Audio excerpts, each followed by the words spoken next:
In today's video, I'm going to teach you how to automatically sort emails into folders in Outlook.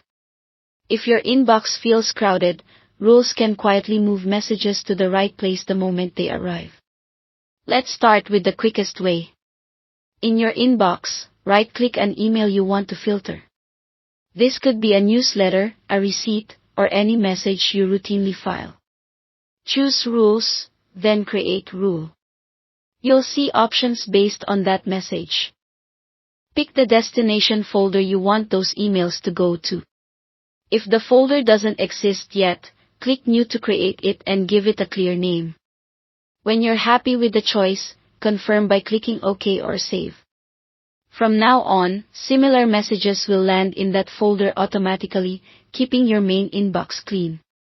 If you want more control over the logic, open Settings by clicking the gear icon in the top right.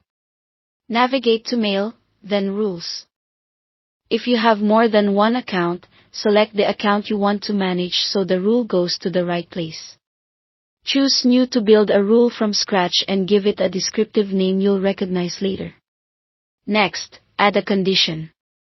Common options are From, to target a specific sender, or Subject Contains, to catch messages with certain keywords.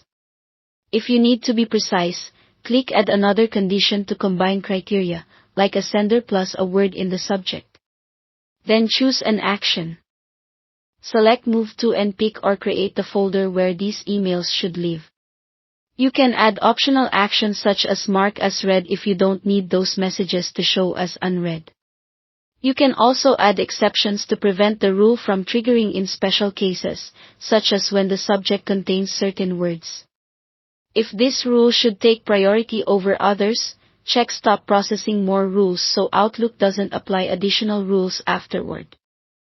And if you want to tidy up past messages right away, check Run on existing emails to process what's already in your inbox. When everything looks right, click Save.